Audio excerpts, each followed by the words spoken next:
हरे कृष्ण सभी को। आज हम भगवत गीता के अध्याय 1 के श्लोक 2 में देखेंगे कि संजय जी धृतराष्ट्र के प्रश्नों का क्या उत्तर देते हैं और कैसे उत्तर देते हैं। तो यहाँ पे श्लोक है, दृष्ट्वा तु पांडवानीकौ वोढयन् दुर्योधनस्तदा आचार्यमुपसंगम्य राजा वचनमब्रवीत्।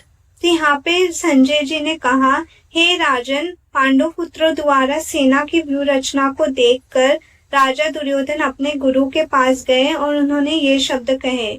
तो यहाँ पे राजा दुर्योधन जो है वो धृतराष्ट्र के पुत्र है और वो पहले कौरवों के बारे में बताते हैं संजय जी। तो पहले उन्होंने ये कहा है कि तात्पर्य में यह बताया गया है कि धृतराष्ट्र जो है वो जन्म से तो अंधे थे, पर दुर्भाग्यवश वो आध्यात्मिक दृष्टि से भी अंधे थे।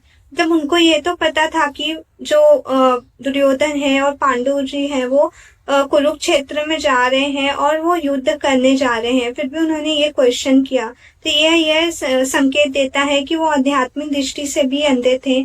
उनको ज्ञान नहीं था कि क्या धर्म है और क्या अधर्म है। तो जिस प्रकार धृतराष्ट्र अंधे थे, तो वो यहाँ पे ये भी बताया गया कि उसी प्रकार उनके पुत्र मतलब दुर्योधन, दुशासन जो अन्य पुत्र हैं वो भी धर्म के मामले में अंधे थे। उनको ज्ञान नहीं था कि क्या धर्म है और क्या अधर्म है। फिर उनको विश्वास तो था कि दुर्योधन जो है वो पांडवों के साथ समझौता नहीं कर पाएंगे, पर पांचों पांडव जैसे पवित्र थे तो वो पांचों पांडवों के साथ समझौता तो नहीं करेंगे। पर उनको एक प्रकार का भय भी था, क्योंकि जो युद्ध है वो एक कुरुक्षेत्र, एक तीर्थ स्थल, एक धार्मिक स्थान पे होने वाला है। तो उसके प्रभाव में आकर दुर्योधन अपना निर्णय तो ना बदल दे। तो इस प्रकार वो इस भय में थे। तो इस भय में होने की वजह से वो निराश थे और संजय जी ने उनको निराश देकर उनको प्रोत्साहित करते हुए उनके प्रश्नों का उत्तर दिया। उन्होंने कहा कि आप चिंता मत करिए, आपका पुत्र जो है वो उस पवित्र स्थान के प्रभाव में नहीं आया है और उन्होंने पांडवों के साथ कोई समझौता नहीं किया है। जो राजा है वो पुत्र दुर्योधन, वो पहले तो पांडवों की सेना को देख रहे हैं और वो सेना को देख के तुरंत द्रोणाचार्य को पास गए हैं और उनको वास्तविक स्थिति से अवगत कराना चाह रहे हैं।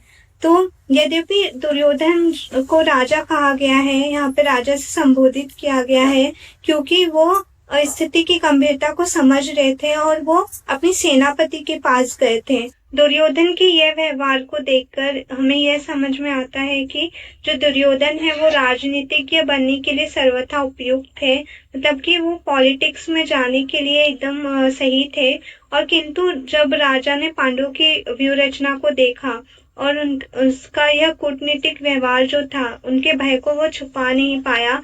और इससे फिर हमें पता चलता है कि उन्होंने जब अपने गुरु के पास गए, उन्होंने अपनी स्थिति से अवगत कराना चाहा। तो यह भी दर्शाता है कि वो भय में थे।